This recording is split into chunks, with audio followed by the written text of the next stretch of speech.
Say, what's cracking, YouTube? It's your boy, 16 to Life, and I'm back like I'm on a pro violation. You're down! Now, for those of y'all that's new to the page, in 1994, I was arrested. I was eventually sentenced to 16 years plus life, and I served 24 years straight in the California prison system. During that time, I accumulated some good stories, and I'm going to share a story with y'all today.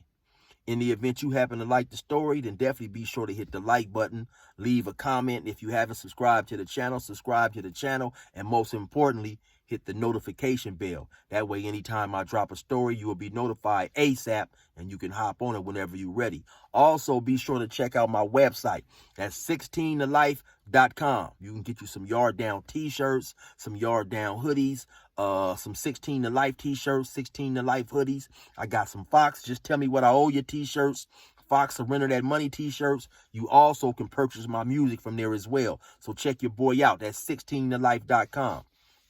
So now let's hop right up into this story. So, you know where I left off, man, on the story of my cellie told on me, right in my face. I took my cellie had told on me, so I ended up taking his bunk, you know, his bottom bunk, you know. So, at some point, I turned the TV off on his goofy ass. I'm watching him sit on the toilet. He just nodding out because he's swearing down. He not fit to hop his ass up on that top bunk.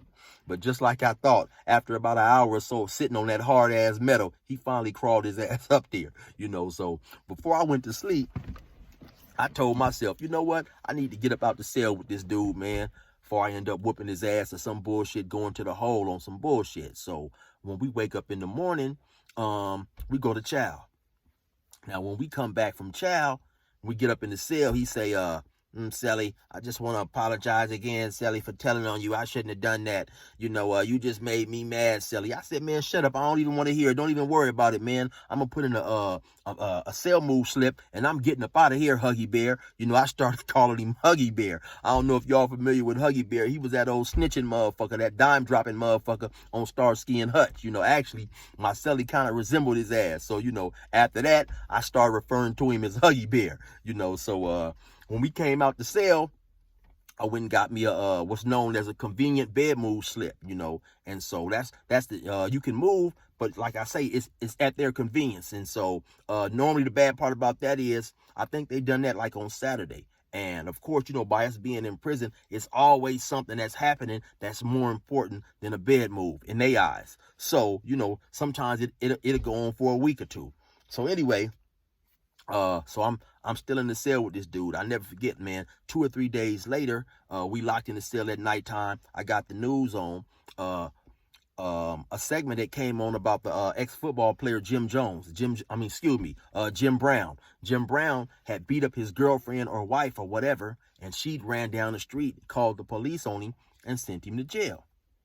So now when he hear that, he like, oh, that old punk bitch, he need to put her ass out. So I say to myself, what? I know he just didn't say that. So now I'm entertaining this bullshit. So I keep asking him questions like, well, that's his wife. Why should he put her out, Simon? Oh, well, that bitch ain't no good. She called the police on him. And so I'm steady asking him questions in that nature for like maybe about 2 or 3 minutes, you know. So it finally dawned on him now that I'm doing more than just asking questions. So then he say, why you asking me that, Cellie? What you trying to say, Cellie? I said, well, man, if they living in that big old house having all that fun, you know, making love and all that old type of shit, and you say he should whoop her ass, what should I do to your ass, motherfucking Huggy Bear, you rat bastard motherfucker, for telling on me the other night?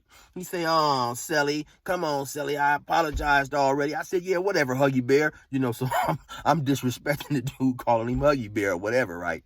And so now, like a day later, just so happened, he's out on the yard talking shit about me. Now, like I told y'all, when you in prison and you out there on the yard, you talking shit, you disrespecting another nigga's gang or whatever you doing, you definitely have to be careful because there's always people around. Unbeknownst to him, this dude is talking shit, and my homeboy is like maybe about 3-4 feet away from him. My homeboy who I grew up with, Biscuit, we grew up together. He happened to break my arm when he was 7 or 8 playing baseball. This is how long I've been knowing this dude. So he out there, and so this is the situation. Like I told y'all, he wasn't doing too good. He didn't have nobody. So when we would sign up for a phone call, in order to have a phone call on Tuesday, we'd have to sign up Monday. And so I would go sign my name up, and I would also sign his name up. and then I'd use the slot that I signed up for him. So once, I took his bunk and all that stuff, he got mad, and now he was scratching my name off the list. So he was out there, or he was scratching his name off the list, so I couldn't use the phone call in his name. So he was telling somebody, yeah, my cellie think he gonna be signing up, using my name to call his girlfriend. Fuck him and fuck that bitch. He wanna be on the phone all the time. So now when my homeboy hear him, my homeboy hopped right up on him. He like, what? What you say, you bitch ass motherfucker? He like, that's all right. That's my homeboy, and I know Chill gonna whoop your motherfucking ass. I'm gonna go over here and let him know. Because I'm pretty sure I'd already let my homie know, about the little bullshit situation that I was going through with him. So I'm over there on the basketball court, after I'm done, my homie pulled me to the side. He like, hey, Chill, I got something to tell you. So he tell me the information. I was like, okay, that's how he getting it. So like I told y'all, around 11:30, somewhere around there, I have to go in and count. And this is normally the same time my cellie would come in, change clothes or whatever, or do whatever, or leave and go and go to work. So now when I'm in there for count, I notice my cellie, he normally, now he don't come, but he comes a little later. So now right as the guard is coming around to do count, he said, hey man, I need to get in and change and go to work. So the guard told him, okay, just shut the door when you come out. So I said, hey, so you out there talking shit, huh? He said, yeah, well, you know what? You need to hurry up and get up out of here anyway. So he grabbed his shirt and he leave. He go to this, and then he come back. I said, so when he grabbed his shirt and he leave, and I said, that's all right. I'm gonna fuck your ass up. So he come back. He shut the door. Then he come to the side. Now that I'm locked in, now he really talking big shit. Oh, fuck you. Like I told you, this cell is a two-way highway. The same way it came in, it go out. So just get your ass on up out of here. I laughed to myself. I said, all right. Yeah, you talking that shit. Okay. All right. So he gone to work. So now, like I say, I go throughout my normal day or whatever. So now, once again, the day passes, we locked up in the cell again. Now, when he get off from work, he bring me a big old bag of Kool-Aid. Now, normally I was buying Kool-Aid from him and stuff. That was my thing. I used to like that Kool-Aid. He bring me a bag. He said, you can just have this. I say, oh, Huggy Bear, I don't want that shit, because now he trying to placate me from putting my foot in his motherfucking ass. So he go through his normal routine, go get his shower, all that old type of shit. We lock up for the night. So now it's already in my mind. I'm supposed to whoop his ass. You know what I'm saying? So I'm in there. I'm chilling. I got my boots on. He noticed that too, probably. I got my boots on and stuff. So normally he would sit on that motherfucking desk for a long time and watch TV. So like I say, I'm sitting there. We watching TV. I never forget. I wanted to see, it was a segment about two young, like they was 15, 16 years old, black girls. I guess they was walking to school, and they was twins, I believe. And one of the girls was dating a dude, and she had broke up with him. He got mad, and on the way to school came, and I believe he ended up shooting both of them. So I wanted to see that. I wanted to see that segment. You know what I'm saying? And so now, when the 10 o'clock news come on, after they show that, I go over there. I unplug my TV. I wrap it up. I'm sliding my TV up under the bed. So he already knew what time it was. Once I unplugged that TV and slid him up under the bed, he hurry up and jumped up on his the desk and got his ass on the back of the bunk and got way in the corner. So I tell him, yeah, put your shoes on. You already know what time it is. I'm supposed to whoop your motherfucking ass. He like, Cellie, I ain't gonna fight you, Cellie. Nah, Cellie, I'm not supposed to fight you. I'm like, fuck all that. You outside talking that shit. So I snatched his ankle and I hopped up there on the desk, and I start pulling him down. I'm like, yeah, come get your ass down. We supposed to get this. So now I know some of y'all is out there thinking like, oh, Chill, you up in there bullying the dude. And that's why I hadn't whooped his ass previously, because I didn't want to feel like I'm bullying him. But like I say, now he outside, he talking that shit. Keep in mind, y'all, this 1999. I'm 5 years into a life sentence. I think I ain't never coming home, you know what I'm saying? And we in the pen, you know what I'm saying? So, being docile and angelic was far from the top things on my priority list, you know what I'm saying? So I tell him, get your motherfucking ass down here. Come put your shoes on, So I snatch his ass off the bunk. He fall down and shit on the desk. So he say, nah, Cellie, I'm not going to fight you. I said, man, you better put your motherfucking shoes on. So he finally started putting his boots on. So I said, get your ass up. So when he stand up, he say, nah, Cellie, I'm not going to fight you. I said, you're not going to fight me? He say, nah, Cellie, I'm not going to fight you. I say, cool, this ought to be easy then. And I get off on him. Boop, bop, boop, bop. As soon as I get off on him, he curl up like fried shrimp. When he curl up, I grab him and slam him on the ground. Bam! Now, when I slam him on the ground, I hop up on him. And like I'm saying, this dude, he ain't put up no resistance. I mean, this dude is softer than a newborn deer. You know how unstable them deer is and shit. This motherfucker soft. He ain't trying to fight. He ain't trying to do nothing. So now, by his non-resistant, now, of course, it's then brought me down a little bit. Now I just don't want to boom and bash him, and he ain't even fighting back or nothing. So I just kind of grab him by the neck, So now as I got him on the ground, all of a sudden, I'm looking at the back of his head. Well, from the back of his head, a lot of blood started going on the cement. And like I said, man, this motherfucker, he was Creole or something. He had that bushy, wavy hair. And so for me to see that amount of blood, on the cement, and this done got through his hair because his hair was thick, I'm like, oh man, this dude really gotta have to really have a bad cut back there. So I'm assuming what happened is when I slammed him on the ground, his head hit that locker on the way down. And see, that's the bad part too about fighting in a prison cell. Everything in there is hard metal. Sometimes it may not be so much as the fight itself, but if you swing at a person, you miss, you hit that hard locker, or a person slams you up against the bunk, or slams you, your head hit that steel toilet or anything, that could be extremely, dangerous. So now, once I see he bleeding like a motherfucker, I'm going to keep it 100. I get shook. I'm like Elvis Presley up in that motherfucker. Now I'm thinking like, man, I done fucked around and earned myself a trip to the hole. Because I know Huggy Bear Fish to go report this like a motherfucker. So now I tell him, man, get up, man. Your head bleeding. So now he get up, he feel the back of his head and pull his hands off, and his blood, he like, now all of a sudden he going to this act. Man, I need to call man down. Now, man down is, because like I say, around this time, it's 11 o'clock at night. Everybody's locked up. All the guards is gone, and the building is relatively empty. So when, if any event, something happens, and you need, you need some assistance or whatever, you holler man down, and the guard in the tower can hear you and all that old type of shit. But I'm like, hell no, I'm not just to let you go, call man down, because I'm knowing, or I'm thinking Huggy Bear finna to run right up. Yo, my cellie beat me up. I'm like, oh, fuck that. You finna go snitch. He like, no, I'm not. So I'm like, well, what you gonna say happened?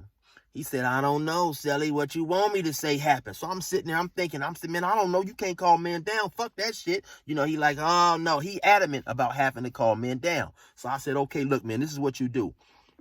Those cells is extremely cold. We got a vent up in there, and the vent be blowing cold air like a motherfucker. So a lot of dudes will get up there, they'll plug up the vent some type of way. Some dudes will put toilet paper. It's like 30-something. It's almost like a square. Well, it's a square, and it's like about maybe 8-9 rows of holes with 10 holes in each row or somewhere like that. Or people to get toilet paper and plug it up, or some people to get like a cardboard and put the cardboard on the up against the vent, and then put pencils in a stick a pencil through the cardboard and put pencils in a hole and then fasten it up there some type of way. So I'm telling them, hey, listen, man, look, say you climbed up on the sink, because the vent is above the metal sink. So you climbed up on the sink, and while you was trying to clog the vent up, you slipped and fell and hit your head.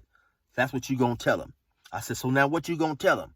He said, I don't know, Cellie, what you want me to tell him? I said, motherfucker, I just told you what to tell him.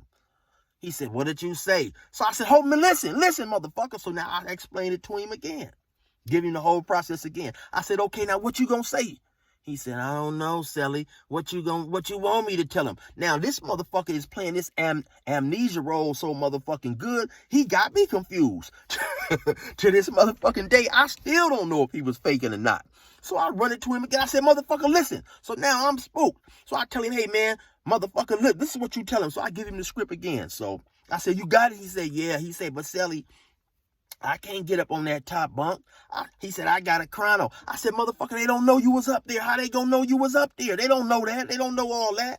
So now, like I say, man, he playing this amnesia role so big. He said, and I tell him, man, you been sleeping up there the last 3-4 days. No, I haven't, Cellie. I said, where you been sleeping? He looking around like he all confused. So now, like I say, man, he doing this shit so good, he got me confused and nervous. I'm like, damn, is he really messed up like that? So, he said, nah, Cellie, I'm not going to tell, Cellie. I'm not going to tell. So he said, that's on my daddy. Now, the man loved his daddy, right? He always talk about his daddy. He loved his daddy, how his mama ran off, left him and his daddy or whatever. So once he did that, then I was lightweight convinced, like, okay, but I'm still thinking the second he get around the corner, he gonna holler, oh, my cellie beat me up. So long story short, I said, well, fuck it, man. Go call them motherfuckers. So he go to the door. He go to holler, man down, man down. Now, like I say, keep in mind, it's like 11 o'clock at night. Everybody's out. Everybody in the building is locked up. So now, of course, it's echoing and stuff. Dudes, everybody is turning their light on to see what's going on and all this shit. So about 5 minutes later, like 8, 9 police come up in there. They come to our cell and stuff, open the door. They say, what's going on? He said, I fell and hit my head. So he step out. So now they looking around. The guards is looking at each other. They giggling and laughing because they don't even believe this shit, So a few minutes later, they tell me to step out. They go to looking at my knuckles. They ask me, hey, man, what happened? I said, the dude was plugging the vent up and he fell and hit his head. He's like, is that right? He hit his head, huh, Willis? Okay, is that your story? So they giggling and laughing and shit. But in a way, I guess they not tripping because there's less paperwork for them. So maybe another 3 or 4 minutes later, they get a wheelchair. They come and they put the motherfucker in a wheelchair and wheel him outside. So now when he get outside, I'm thinking he fits to hop up. Oh, my cellie did it. He been beat me up and all this old type of shit. So I'm going to keep it real with y'all. I'm in that motherfucker. I'm like Elvis Presley. I'm shaking. I'm nervous and shit. Because I just know at any second they coming to get my ass and take me to the hole. I got to catch a shoe for assault, all this old type of shit. I didn't slapped up Huggy Bear, all this old motherfucking type of shit. So I'm in there, about an hour or two and stuff. Shit, I'm nervous. I can't even go to sleep. I'm in there, butterflies all in my stomach and shit. I just know they coming to get me. So I finally ease off and go to sleep. It seemed like I'm only asleep about maybe 15, 20 minutes. The door pop open. I jump up expecting to see a gang of police telling me to turn around and cuff up. And here come Huggy Bear with a smile on his face. Yeah, I told you, Cellie. I told you I wouldn't go tell. I told you I wouldn't go tell. I said, okay, man, listen. I'm going to keep it 100. I said, listen, man, you can have this bottom bunk back.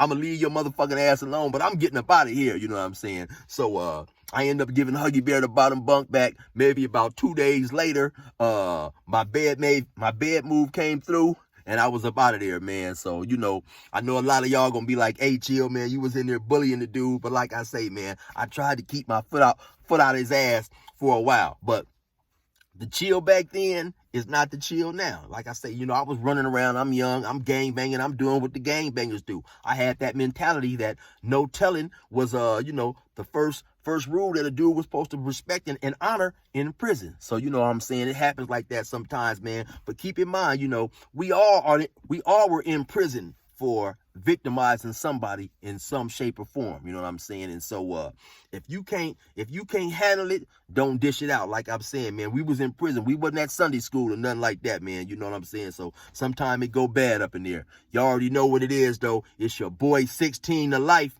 Resume normal program.